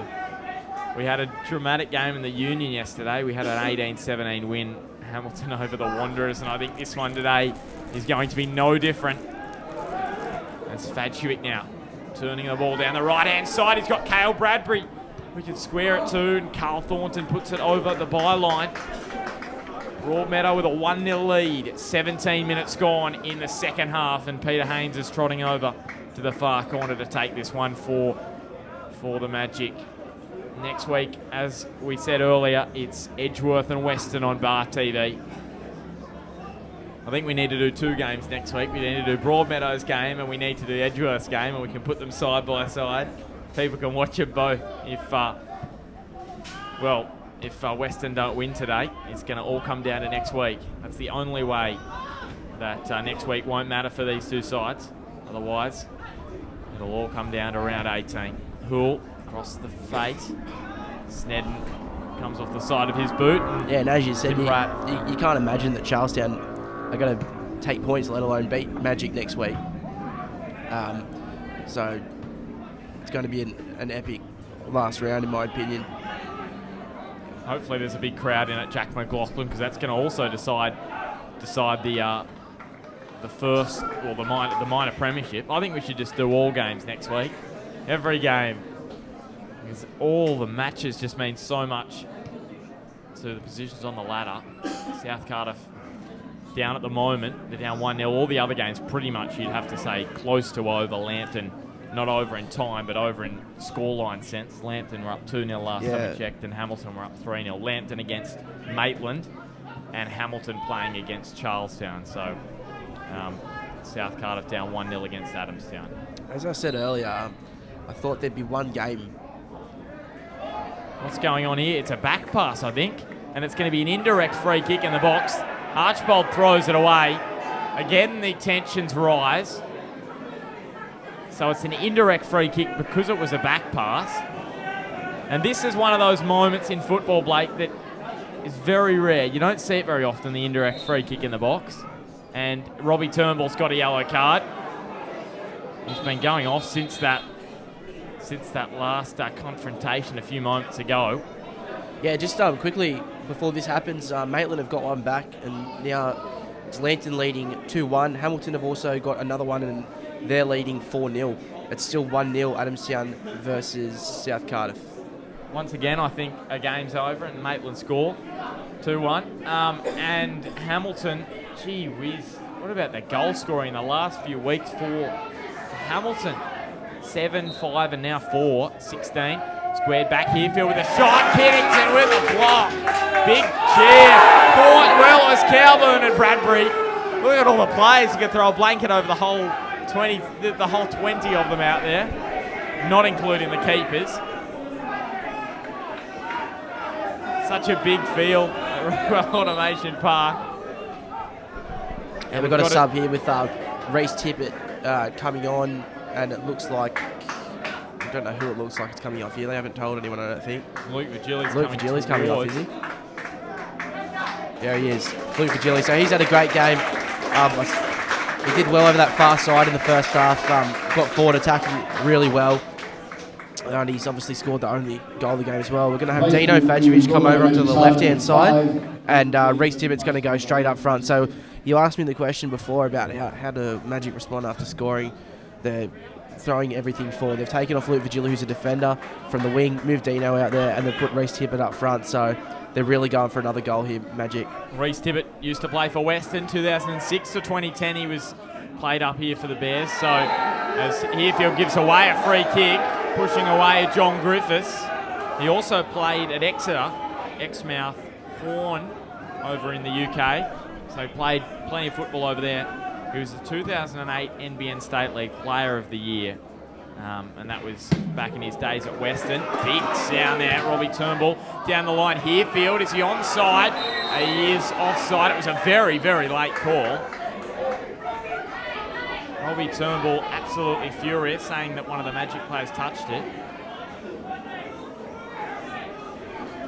So, yeah, Reece Tippett, and he played at Exeter with the current, or one of the current Crystal Palace players, Dean Moxley. So, and that goal versus Heidelberg as well probably should have been awarded. Yeah, it was a brilliant finish, wasn't it? Even though it wasn't awarded.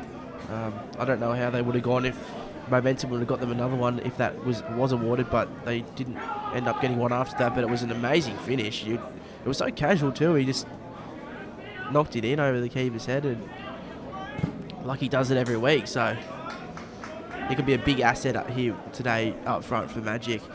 I said in the first half it looked like Magic were performing like they were a team with more to lose, but now Weston is the side with the most to lose in this game. Well, at the moment, not in the game all up, but just the way the scoreline is at the moment, you can see a lot of their players have really started to fire up. It was in Turnbull and Cowburn really get into it.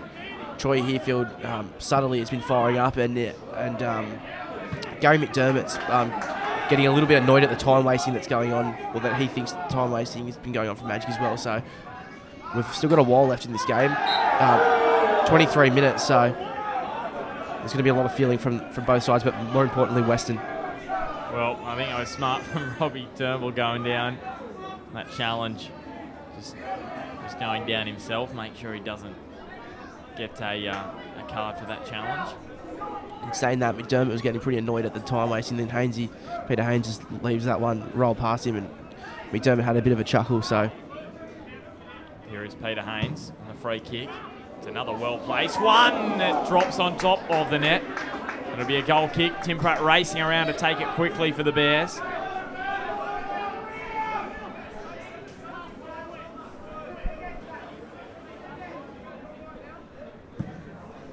You'd sense Jake Milstead would have to come on. He's got the man with the Midas touch after that last game against Broadmeadow. He'd have to come on shortly for them. Up in the front line, McDermott trying to turn around. Rob Macbeth as well on the bench. Weird down the middle of the ground. Nick Thompson. Now Cale Bradbury with some space down the left-hand side. Coming across is Morris. Bradbury evades him. Still with Bradbury. Can he square it for Broadmeadow? He's squaring. Ball's a shocker. And getting across, Callum Lewis will play it back to Matt Hill. He'll be disappointed with that, Bradbury. Yeah, it's interesting to see that despite the goal, Magic have still kept it, they haven't put their foot on the brake is what I was trying to say, and they're still dominating. They've just won themselves a corner. No, they haven't. It's a goal kick. Looked like a corner from here, but obviously the linesman's the assistant referee's a lot closer than what we are. So goal kick here for Tim Pratt with 25 minutes gone in the second half. So that's 70 minutes gone in the game.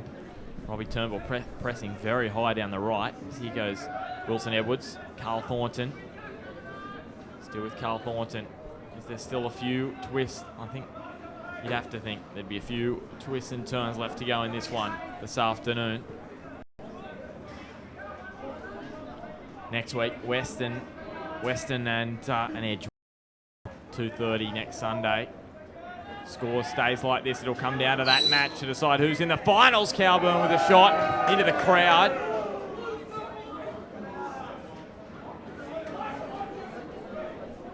And I was just checking, seeing Ko Sang Hin warming up well for Magic, so still got 2 changes left. Reese Tippett, the only change that's been made so far for the men in red.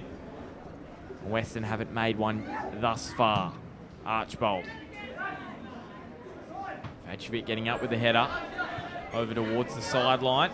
Weston with the throw now. Nick Thompson down the line.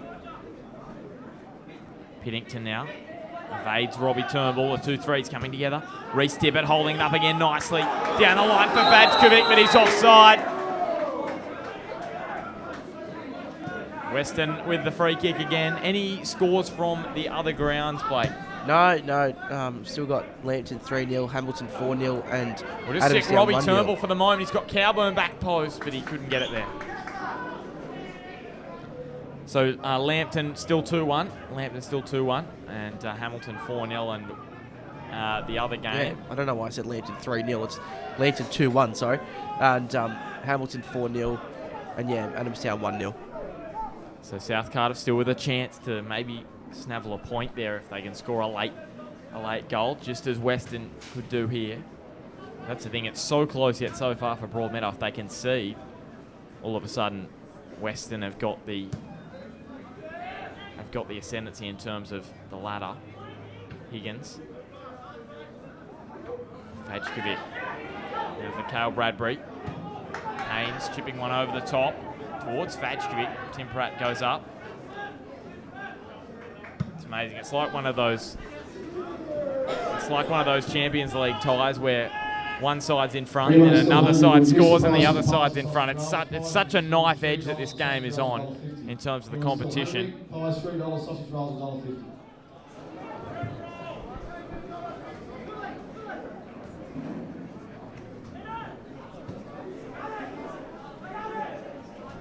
Here is Archbold going across to the far side.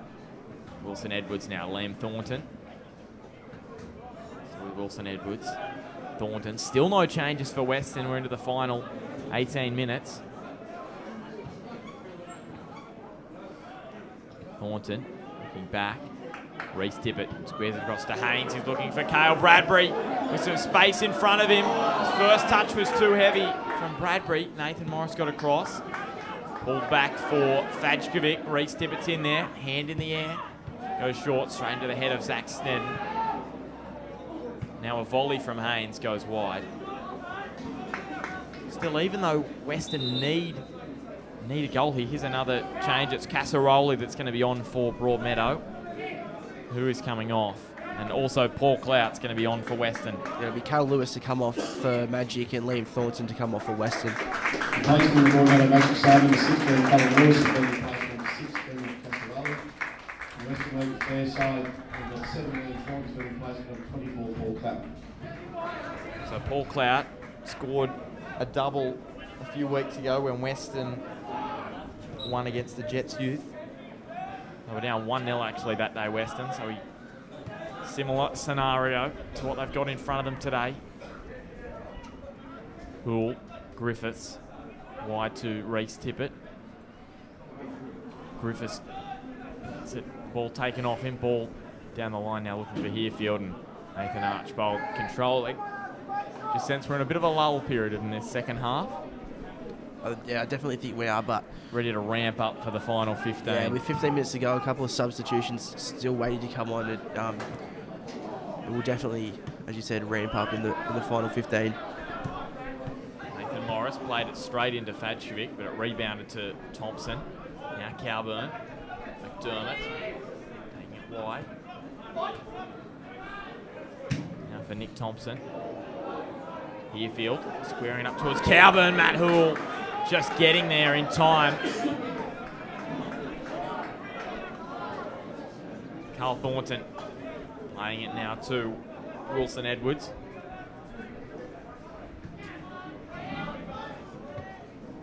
Turnbull heads it back to Herefield. He tried to play it back for Cowburn. And Fadjevic couldn't control there. Cowburn goes down the right-hand side. He's got Nick Thompson. He brings it back to him. Nick Thompson's ball in. It's not one of his best.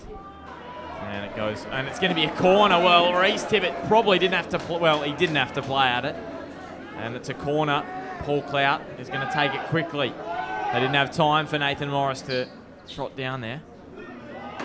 Here's Nathan Morris trying to weave his way into the 18, put a bit of a bump on Hoole, and the free kick goes Weston's way. Blake, I think having Nathan Morris as your corner / free kick taker, it's good when you're in front because it wastes a bit of time for him getting to the corner, but when you're behind, he's got to run from such a long distance away to take the set pieces. Yeah, that is a good point. It doesn't look like he really knows. He's just having to talk to Carl Thornton, the man he aims for the most. Well, I'd say you want to try and have a shot here. Maybe just put it on target, that back stick. It could go through all those bodies and make its way into the bottom right untouched, or someone could get a flick on it and score, but this is a very good angle for him. Well, he must have come up with some plan with Thornton. Here's Nathan Morris, Archbold, a good save. Fadjevic clears it away. There was no one there for Weston. They were all at the near post, so must have been a miscommunication there. Wilson Edwards almost handing that one to Bradbury. Yeah, he's been super today, Archbold. Another great save there. He's only kept 2 clean sheets this season, but he's done a lot today to force his third, and he'll be hoping with just over 15 minutes to go that he can keep a third clean sheet. He also saved a penalty in that game against Edgeworth, I believe it was. A penalty was given away early and it was saved, so he, in terms of clean sheets, he hasn't had a great year, but you can save a penalty, and that earns you plenty of respect. Yeah, he really deserves a go. We'll come back to that in a minute. Here's Haynes over the top for Bradbury down the right-hand side. Cale Bradbury again with a shot over the bar. Yeah, back to what I was saying about Archibald. He deserves a go in the finals, or he's at least deserved a good year, as Brock Oakley's going to come on and replace Zaxton. And he's been at Lake Macquarie, who were relegated last season, and Valentine, who were relegated the season before. So he hasn't had too many good years in the past, but he's a great keeper, and he's really showing that here at Broadmeadow, I think. It's an interesting move that Brock Oakley's come on. They've still got Millspeed and Rob Macbeth on the bench. Yeah, Nathan Morris is going to go a little bit further up, I think. Brock Oakley will come in. There's some fresh legs at the back. He's pretty fast, Brock, so to try and contain Cale at the rest of this game, and then Nathan Morris will try and run the midfield a little bit there with his good distribution. Here's a free kick. Here's a free kick going against Troy Yearfield. Challenge on Piddington. Robbie Turnbull already has a yellow card, so he has to be very careful with how much he's continuing to talk to the linesman and the referee. So Ben Higgins with Archbold down there as well. And Archbold's going to take it. I was saying before how much of a knife edge this match is on. Weston, really, this is their season on the line now. We said at halftime, Broadmeadow have to get a result, or their season could be done and dusted. Well, now for Weston, if they can't grab an equaliser, they'll be level on points with Magic, who have a better differential. Here's Cale Bradbury. Go back to that in a sec, still with Cale. Squares it off to Casaroli with a shot. It deflects into the side netting. And a corner kick now for Broadmeadow. Yeah, Broadmeadow playing Charlestown next week. We've consistently said we can't see Broadmeadow not getting the 3 points next week against Charlestown. So Weston have got to put it in here. Yeah, they definitely do. I think that's the third time Broadmeadow have hit the side netting today. They have. They've hit it. Cal Lewis hit it down there inside the first couple of minutes, and then Cal Bradbury's hit it as well in that first half, and then just there again, Dan Casaroli. Here's Haynes. Piddington comes towards the back post now for Fadjevic across the face. Piddington again controls. It's up for Bradbury. Can he hit the shot? He still can't hit the shot, Bradbury. Plays it square. Surely Griffiths now. pull the trigger, and it went rolling very slowly to Tim Pratt. Magic had plenty back on that corner. They had 4 back at halfway. Yeah, Magic will be so disappointed if they don't get 3 points out of this. They've had so many chances. They haven't been poor in front of goals, but I don't think they've had much luck. They've been very unlucky, I'd say. McDermott over the top. Higgins, Griffiths. Free kick goes against Gary McDermott. Not that much in it. So we've got 10 minutes of normal time remaining, and Weston still have 1 sub, don't they? And I think Magic have got 1 as well. Now for Archbold. Referee Rod Allen blows plenty of free kicks. We had a game a couple of weeks ago. Hamilton and Lambton. It was Edgeworth and Lambton, I should say. And the free kicks were coming left, right and centre, and the game really didn't flow. It's a throw now for Broadmeadow. So just hopefully the game can flow a little bit more in the last 10 minutes, and there are not too many free kicks that are blown by the man in yellow. It's going to be a hard task for him, I think, with what you've just said, because it's going to be a lot more feeling. Magic trying to waste time, and Weston really pushing for an equaliser, so it's going to be very niggly at the end of the game.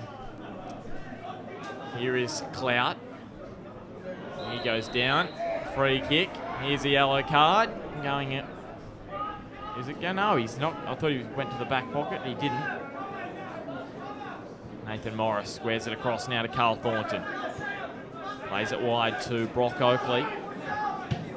No one really close to him, but he finds a lovely ball now for McDermott, who, well, I'm not quite sure about that from Gary McDermott. Yeah, I think that should have gone to Paul Cloud on the left over there. He had a bit of space in front of him. He only had Matt Hull to run at, and being a fresh star, you probably back him to get past Matt Hull there and get a shot on target. Still only. Well, they've still got 1 substitution left. Weston, just looking out there. Broadmeadow have got 1 left as well. For Broadmeadow, Tippett and Casaroli have both come on, and for Weston it's Brock Oakley and Paul Clout. And there's Casaroli again in the midfield controlling things. Plays it wide to Tippett. Plays it to Bradbury. He's got some space, Cal Bradbury. He turns, he shoots, and again they can't get much on it. And Tim Pratt hoofs it down the field. And probably at the moment, we've said it a few times, Broadmeadow deserve to be in front in this one. But it doesn't. Games aren't always decided on who deserves to win. Paul Clout turns with a shot. It's blocked.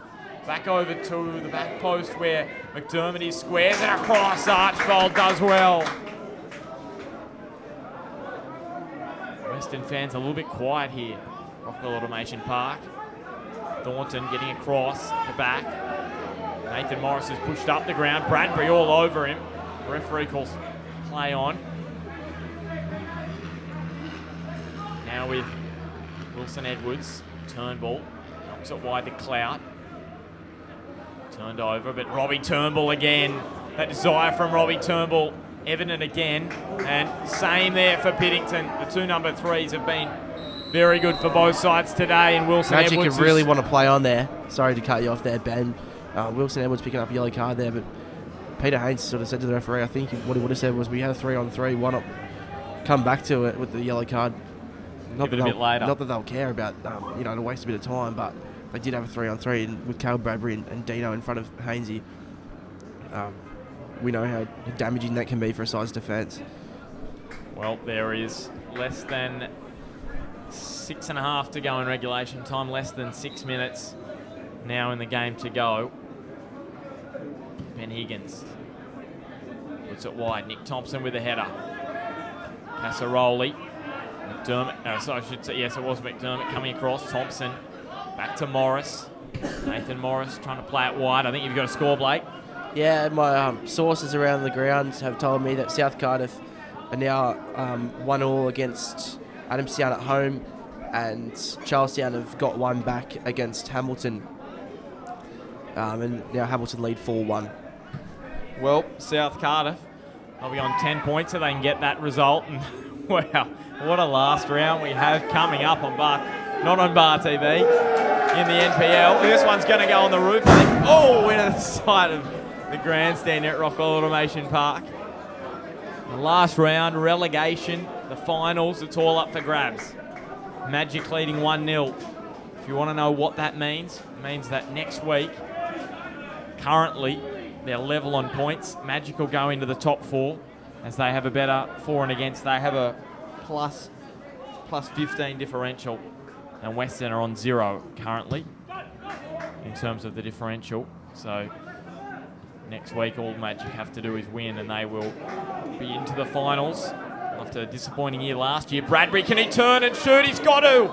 Again, he wastes time, and Fajkovic got across, and it's going to be a throw for Weston. Just can't get a shot away, Cal Bradbury, at the moment, Blake. Yeah, a lot of time when the ball's coming across to him, by no fault of his own, he's got his back to goal, so he's got to sort of turn himself sideways and to get a bit of a clear shot on goal, and that's why he's taking that extra touch or two across himself, and then it's letting the defenders sort of they're really picking it, and they're always able to block the shot. So very unlucky for Cale at the moment. Well, I think at least the opportunities are there. He's creating, getting himself in a position to cause problems at the back for Weston. So he's doing the right thing in that regard. 1-0 still Broadmeadow, less than 4 to go. Piddington towards Fajkovic. Haynes now with Brock Oakley. Still Brock Oakley on the ball. Down the right-hand side. Finds a pass to Robbie Turnbull. Robbie Turnbull squares it all the way back to Wilson Edwards, trying to use the space of this pitch here at Weston. Who's going to stand up for them? Clout. Now to Edwards. Is there anyone that can stand up for Weston? McDermott. There's space out here on the right. And Weston getting a free kick. Well, here we go. How many times did we see it on Tuesday night? Melbourne City getting a free kick in about this position in the final 2 or 3 minutes for their specialist free kick takers, Novillo and Aaron Moy. And now it's Nathan Morris, specialist in his own right. He's got the ball placed, he's in position. Will it be heartbreak this week for Broadmeadow Magic? Here we go, Nathan Morris comes in, goes low. Magic did well with the header. Can Archbold get up? He punches, not his best effort here. Field trying to get on the head, he goes down. And it's going to be a goal kick.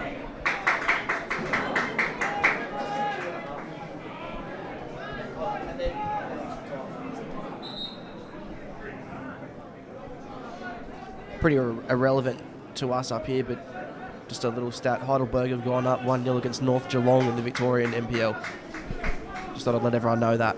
That might make Broadmeadow feel a little bit better. I don't know how North Geelong are going, but I'll have to. We might have to do some research. As here goes Peter Haynes, stabbing it down the line for Cale Bradbury. Cuts inside. Can they finish this game off? They've had so many games this year, Broadmeadow, where they've lost it in the last minute. Can they get one in the last minute today? Fajkovic with the header. He just can't get enough on it. Seriously, how good has Peter Haynes been today?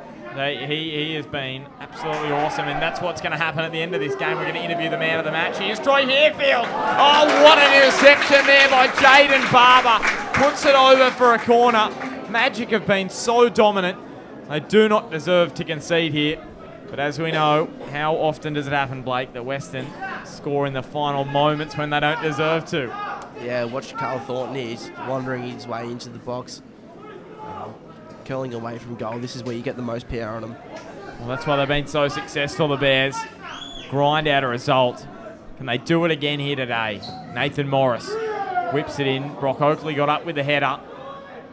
And now Matt Hoole with the ball on the right. Down the middle of the park.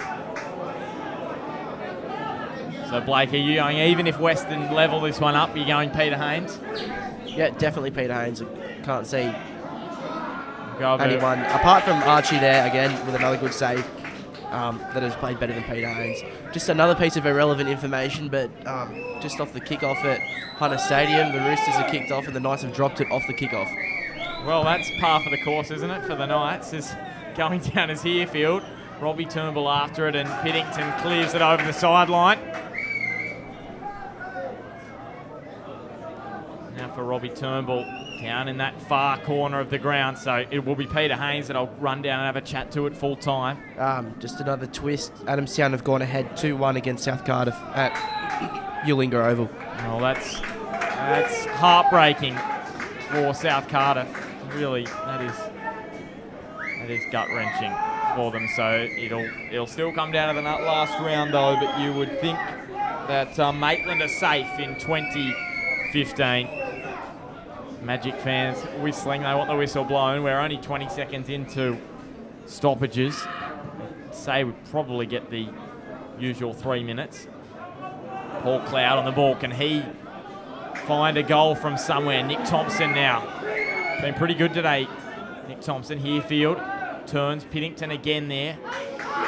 Now Fajkovic on the ball. Goes to Haynes, calling for it again. The general in the middle of the park. Thompson comes at him. Well, will this be red? Is he already on a yellow? He is, and he's off Nick Thompson. So that he's played potentially his last game in 2015 for Weston. If they make the finals, he will play again. If not, that's his season done. A disappointing way to end for him. Got involved in a scuffle midway through the first half. That was his first yellow. And Peter Haynes drawing the free kick. As Blakey's been outstanding. They'll be extremely happy. That's just wasted 30 more seconds of play, Broadmeadow. We're into the 47th minute of the second half now, so the 92nd minute of the game, and Magic have just won themselves a throw in. It looks like it's not going to be Weston's day. Magic have deserved the win if they end up getting it. I think they deserve to have won by more than one, but when you don't take your chances, you don't win by more than one. But if they do go on and win this one, it sets up a massive week next week. We'll have Weston playing against Edgy. Obviously, if that's for Edgy for the number one spot with Hamilton winning today. We've got Hamilton featuring, trying to get to number one as well, hoping results go their way, and Weston will be hoping they can beat Edgeworth and that Magic lose. So there's a lot on the line next week. It is going to be a more than dramatic conclusion to the NPL in 2015. Nathan Archbold, AFL style above the head. Surely not much longer left this afternoon as Peter Haynes down the line. Yeah, Hamilton Olympic have just scored again, and they've scored their 17th goal in 3 games. They're up 5-1 against Charlestown. We're talking Magic and Weston, but Hamilton, they're going to be hard to stop. Edgeworth, Lambton, Jaffers, and whoever gets through out of these two. I really cannot see who is going to win the NPL this year. It is going to be a thrilling finals. It's a big finish, isn't it? Like we had a good finish last year with the Jets and Lambton and Weston, but I think this year the whole competition. I think the only game next week that doesn't really matter is, it will matter for them too, but for the competition itself is Adamstown versus the Jets. I think that was the game. But we've just had full time here, Ben. 3 minutes of stoppage time only, and Broadmeadow have gone ahead from that Luke Virgili goal that came 3 minutes before the hour mark, and it's been a very good game here at Rockwell Automation Park. We've had some great conditions. It started off a really sunny day with the under-19s for Weston winning 2-1, the under-22s for Magic winning 2-1, and Broadmeadow winning here in first grade 1-0. Magic definitely dominated that game from start to finish. There's no doubt about it. Weston counter-attacked on a few occasions, but didn't really look like scoring, to be honest. Nathan Archibald's made a couple of good diving saves. I think the best chance Weston had was a Gary McDermott volley from about 20 out that looked like it was going towards the top right, but Weston only had 10 men for the last 3 or so minutes, but heartbreaking for the Bears. They'll need to rely on the results next week to see if they go into the finals. And we're going to go down. We're going to go down to Ben Homer, my assistant commentator, on the sideline. I'm here with Broadmeadow Magic captain Peter Haynes. How big a win was that one up here at Weston today? Yeah, it's as big as we had this year. We've put ourselves in an awkward position, probably not where we wanted to be, and it's not an easy place to come and get a result, especially under a bit of pressure. So the boys really dug in today, and it's probably the first really solid professional performance we've put in, to be honest. So it's a big result. Rob Virgili, what did he say at halftime? It was 0-all. If you didn't get a result today, you weren't going to make the finals. What did he say? Yeah, everyone knew that our season was pretty much on the line today, so there wasn't much needed to be said, to be honest. He was pretty quiet for once, chill. Just a couple of tactical things, but I thought we were okay in the first half and didn't need to change too much. Just a matter of continuing the performance, and the boys did a good job. Now, next week you've got to play Charlestown. You lost to them earlier in the year. There's so much on the line. What are the keys to next week? Yeah, I think some of the things that we did today that we haven't been doing, it's just consistency. Moving the ball quickly and doing the things that we're good at. It's a tough gig against Charlestown as well. They're a tough side. They battle well, and it's going to be another big 90 minutes for us next week. Well, thanks heaps, Peter. Dustwind House man of the match here today, and we will catch you in the finals or potentially next season. We'll see what happens. Yeah, hopefully. Thanks, Peter. Thanks, Peter. So that wraps it up here from Rockwell Automation Park. It's been great to have your company. It was Weston who went down 1-0 to Broadmeadow Magic. Next week, it's Edgeworth taking on Weston. We'll find out if Weston can make the finals. Broadmeadow play Charlestown in round 18. It's going to be an epic one in the NPL. We'll see you then.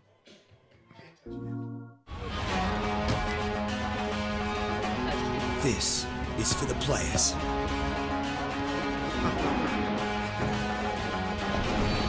For those that leap into battle in the blink of an eye. For the drivers that compete for their club, no matter where they are.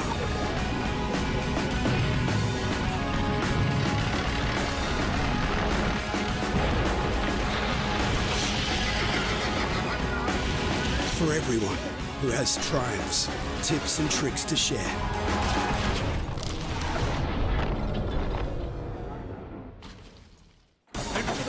Who love to play with complete freedom. This is for the game changers, the innovators. This